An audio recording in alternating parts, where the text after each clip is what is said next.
Hello, everyone that may be watching. My name is Aldo Cardoso, and I'm presenting Data Integrity Failures, the Tragedies of Aeroperu 306 and Birgenair 301 by myself and Jack Carlson. Before we move on to the slides, I'll just kind of give an overview of what I'll be talking about today. I want to talk about these two aviation disasters. At first glance, they may seem like separate tragedies, different airlines, different people, different countries, different crews. But when we look a bit deeper, as we'll see in a bit, they both share a powerful and unsettling common cause: data integrity failure. And both of these tragedies were both Boeing 757 crashes that occurred in 1996, only months apart. And these accidents weren't caused by terrorism, bad weather, or structural failure. Instead, they were caused by something much more subtle: unreliable flight data. And what makes these incidents so important is not just what happened, but what they teach us about systems, human factors, and the daily consequences when trusted data is wrong. And so this to kind of give like a visual, view of what we'll be kind of talking about today. So we have the pitot tube right there. It kind of detects, air pressure for planes and the airspeeds and whatnot and other factors. And as you can see, it's connected to a lot of gauges and measurements inside the plane. And so you can just imagine, if something goes wrong with this little tube, it can definitely, affect and cause a lot of chaos in the cockpit for the pilots. So, yeah. So, next slide here. So, the first incident we'll be talking about is the Aeroperu flight 603. And so, on October 2nd, 1996, Aeroperu 603 departed from Lima, Peru, en route to Santiago, Chile.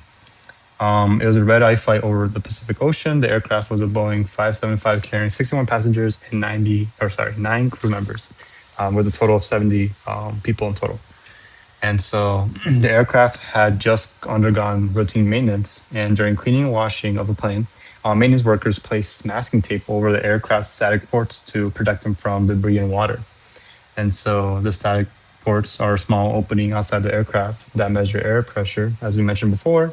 And as mentioned before already, it records altitude, vertical speed, airspeed, and other factors.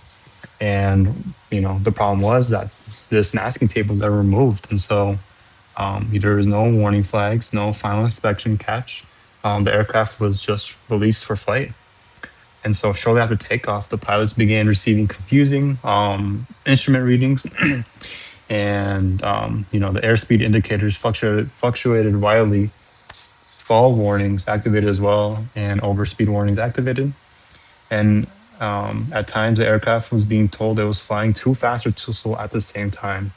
And so, just imagine, being being in the cockpit, and being a pilot in there at night over open ocean with no visible horizon, and every instrument you rely on is giving you conflicting information. It must have been really scary and confusing.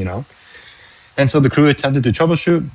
They conducted air traffic control. They contacted air traffic controls, and they asked for radar altitude confirmations and tried to cross-check instruments. But since the static ports were fully blocked, the aircraft systems were essentially calculating altitude and speed from trapped air pressure. And so these numbers were just basically wrong. And so for 30 minutes, the pilots fought with confusion and conflicting information. And from all this chaos, sadly, the aircraft slowly descended, and at 12:42 a.m., the Aeroperu flight 603 impacted the Pacific Ocean, and all 70 people on board were killed, unfortunately. So it's just very sad to see these tragedies, and hear about these tragedies just from something so simple, caused by simple human oversight. So next tragedy we'll be talking about is the Birgenair 301. And so on February 6th, 1996, just 8 months earlier, the Birgenair flight 301 took off from Puerto Plata in the Dominican Republic, bound for Frankfurt, Germany. As mentioned before, it was a Boeing 757. And so, the aircraft had been sitting unused for a very long time, about a month or so.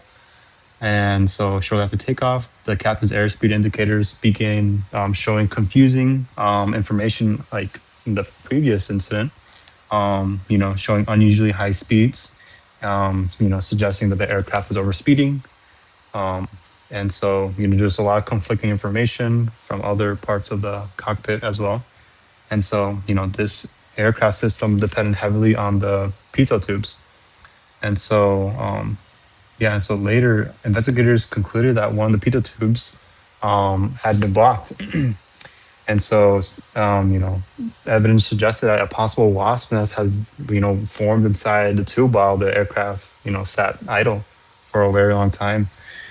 And so, and so as the aircraft climbed, this confusing information, and with the pilot trying to correct, this like the situation with the given, even though he was given incorrect data, um, it just was a little bit too much, and it was very confusing. And the aircraft reduced the thrust because they believed it was going too fast, but in reality, the aircraft was going way too slow. And so, all this confusion, unfortunately, ended up making the aircraft crash. And so at 11:47 p.m., the Birgenair flight 301 crashed into the Atlantic Ocean, and all 189 people on board were killed, unfortunately. And again, it wasn't because of bad weather or structural failure. It was just, from incorrect airspeed. And so, in this slide right here, you can kind of see what happened in both of those situations. With the wasp, covering the pitot tube, and duct tape left, or masking tape, just left over the stacked ports, after maintenance. So yeah, it's very very sad, to for things to happen. So, um, kind of, you know, coming off of that, well, everyone's asking, why did the pilots fail? And it took a while for investigation to kind of happen and go through. But this is what kind of happened and was found. So, just human cognitive overload. Contradictory cockpit alarms created confusion in the cockpit, and lack of visuals and sensory illusion. It just a lot of confusion in those type of situations that pilots aren't necessarily trained for. And so, the pilots were not reckless, they were not careless. They were just faced with contradictory information, and in real time, they had to determine on the instrument that they have always trusted. And so, you know, but sadly, that instrument was giving wrong information. And so, when we move to the kind of consequences and the industry changes as a whole from these incidents, there's a lot of technical changes. So stricter maintenance procedures. So there's kind of a mandatory verification process that that makes sure that protective covers are removed. So this tape right here, this little that's kind of little flag right here, ribbon, kind of signifies to make sure that it makes it harder for people to miss these covers for the pitot tubes and whatnot. And stricter ground procedures and whatnot. And so enhance pilot static inspections, and also just improve pilot training here. So it's the simulators and whatnot, and so checklists. There's that their checklist evolution was kind of developed. Standard unreliable airspeed memory items, and simulator drills and whatnot, and pitch and power. Training to fly by engine RPM and nose angle and whatnot. So yeah, and then one last slide here, talking about the consequences.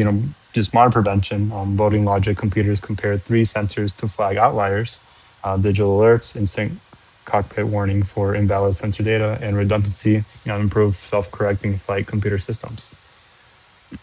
And so, in conclusion, it's important to remember these incidents, not only because of lives lost, of 259 people, but they illustrate a universal truth that small oversights in complex systems can have catastrophic consequences.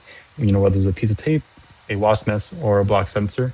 In the aviation industry, the integrity of information is everything. It's what people, rely on, to make to the point of destination, safely.